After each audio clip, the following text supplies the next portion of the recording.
Imagine करिए guys, आप अपनी ज़िंदगी का सबसे टफेस्ट एग्ज़ाम लिखने जा रहे हैं 12th क्लास का, जहाँ पर एक एक सेकंड आपकी ज़िंदगी बदल सकता है। लेकिन तभी आपको रियलाइज़ होता है कि क्या इस एग्ज़ाम में कोई अनफेयर तरीका है जिससे कि आप अच्छी रैंक ला सकते हो। आज हम ऐसी सच्चाई के बारे में बात करने जा रहे हैं जो कि जेई का खुलासा कर देगा कि क्या SC/ST एक हिडन एडवांटेज है जेई के एग्ज़ाम में, और क्या ये रिजर्वेशन सिस्टम हमारे इंजीनियरिंग कॉलेजेस को तबाह करने वाला है।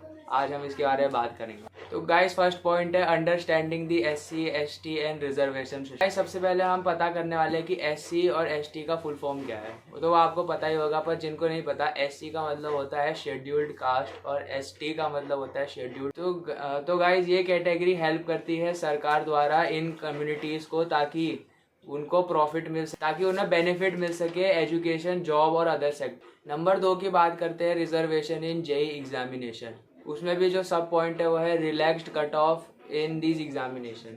तो गाइज, SC एंड ST जो कैंडिडेट होते हैं उनको कम मार्क्स लाने पड़ते हैं जनरल कैटेगरी से, ताकि वो सेम सीट ऑक्यूपाई कर पाए कम मार्क्स। तो ये उनको रिजर्वेशन में फ़ायदा होता है, तो जो कि अच्छी चीज़ है। और इस चीज़ से इनको रिजर्वेशन मिलता है top colleges like IITs, IIITs, NITs और इन टॉप कॉलेजेस जो भी अपने स्टेट कॉलेजेस होते हैं, इन सब में इनको फ़ायदा मिलता है। इन सब में फ़ायदा मिलता है जहाँ पे एक परसेंटेज ऑफ सीट्स दिए जाते हैं सरकार द्वारा इनको, के अंदर इतनी परसेंटेज सीट इन कैटेगरी वालों की है और बची हुई सीट जनरल वालों की है। मतलब जो बच गए वो जनरल। और गाइस, मैं भी एक जनरल हूँ और मैंने भी अभी 1-2 महीने पहले ही जनरल से जो है जेई एग्ज़ाम क्वालिफाई किया है और मेरी 97.4 परसेंटाइल आई थी जनरल कैटेगरी पे, इसलिए मैं as a general point of view video बना रहा हूँ। तीसरी बात करते हैं advantages in JEE preparation and admission, जिसकी पहली बात है कि इनको ईजियर एंट्री मिल जाती है। मतलब इनको कम मार्क्स पे सेम सीट मिल रही है जनरल वाले से,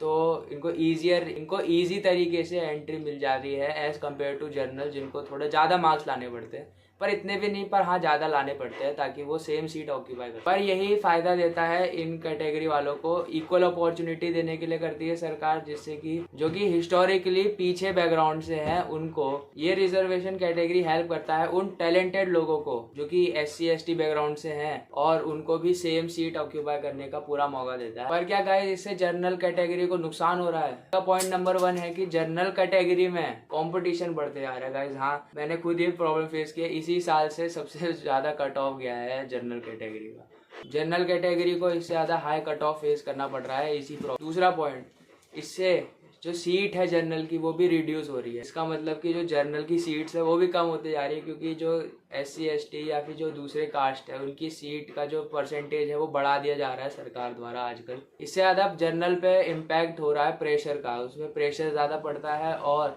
जनरल कैटेगरी को और ज़्यादा मेहनत करना पड़ता है सेम सीट के लिए, जो कि मतलब पहले SC/ST वालों को फ़ायदा उठाना था कम पढ़ के सेम सीट लाने पे, अब वो जनरल को उससे बहुत नुकसान हो रहा है कि उनको बहुत ज़्यादा मार्क्स पे सेम सीट मिल रहा है। तो ये काफ़ी अनफेयर डिसएडवांटेज हो रहा है। मैं भी जनरल का हूँ, मुझे ये बात पता है। SC/ST के पॉइंट ऑफ व्यू से बात करें तो उनके लिए भी कंपटीशन बढ़ रहा है, क्योंकि अब SC/ST में भी ST में भी सेम सीट पर कट ऑफ बढ़ रहा है। मतलब उनके लिए भी काफ़ी कट ऑफ हाई हो रहा है और जनरल के लिए भी कट ऑफ हाई हो रहा है। हालांकि रिजर्वेशन सिस्टम से SC/ST को फ़ायदा हो रहा है, उनको कम मार्क्स पे सेम सीट मिल जा रही है, पर उनको भी पढ़ने की ज़रूरत पड़ रही है आजकल, और जनरल की तो कट ऑफ बढ़ ही जा रही है। लेकिन फिर भी ये रिजर्वेशन सिस्टम एक कारण है जिसकी वजह से कट ऑफ बढ़ रहा है। ये वन ऑफ द रीज़न तो है। एक रीज़न तो ये है कि स्टूडेंट्स का नंबर बढ़ रहा है, और एक रीज़न ये है कि जनरल की जो है परसेंटेज कम हो रही है।